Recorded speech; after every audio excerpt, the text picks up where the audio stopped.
लखनऊ में शनिवार को कांग्रेस के राज्यसभा सांसद प्रमोद तिवारी ने प्रेस कॉन्फ्रेंस कर केंद्र सरकार और भाजपा पर गंभीर आरोप लगाए हैं। उन्होंने कहा कि नेशनल हेराल्ड मामले में गांधी परिवार को फंसाने के लिए ईडी का इस्तेमाल किया जा रहा है। तिवारी ने कहा कि 1942 में कांग्रेस ने अंग्रेजों भारत छोड़ो का नारा दिया।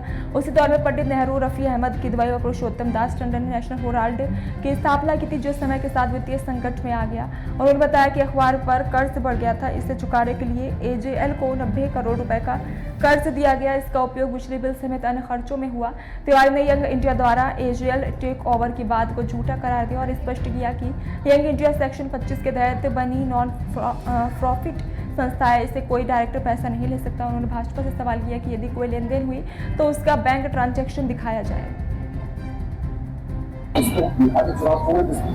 बहुत छोटी चीज आप कर रहे हैं। बिहार के चुनाव से इससे मतलब नहीं है। ये भारतीय जनता पार्टी का गुल होता हुआ चिराग है जो 2 बैसाखियों पर टिका हुआ है। वो सिर्फ इस परिवार को जो आज एक कल ईडी ने चार्जशीट दाखिल की, मैं देख रहा हूं कि बहुत से लोगों को इसके फैक्ट्स नहीं मालूम है, सच्चाई नहीं मालूम।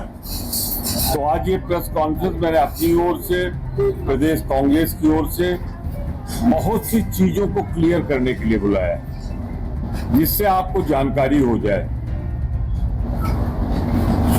ये एक ऐसी है जैसे उल्टा चोर कोतवाल को डांटे। याद कीजिए 1942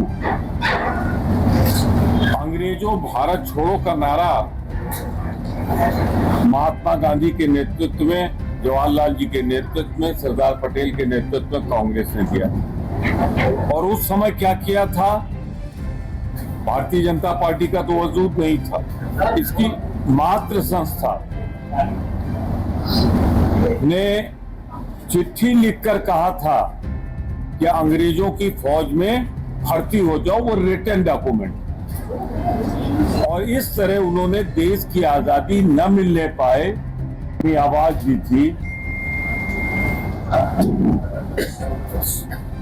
उस समय पंडित जवाहरलाल नेहरू, रफी अहमद किदवई, पुरुषोत्तम दास चैनल तो थे नहीं कि मैं कहूं दिखाते नहीं थे, छपता नहीं था। देश की आजादी के बाद वो अखबार किसी तरह से जो होना चाहिए था वो समय की रफ्तार के साथ नहीं चल पाया। क्या इसको बिहार के चुनाव को बहुत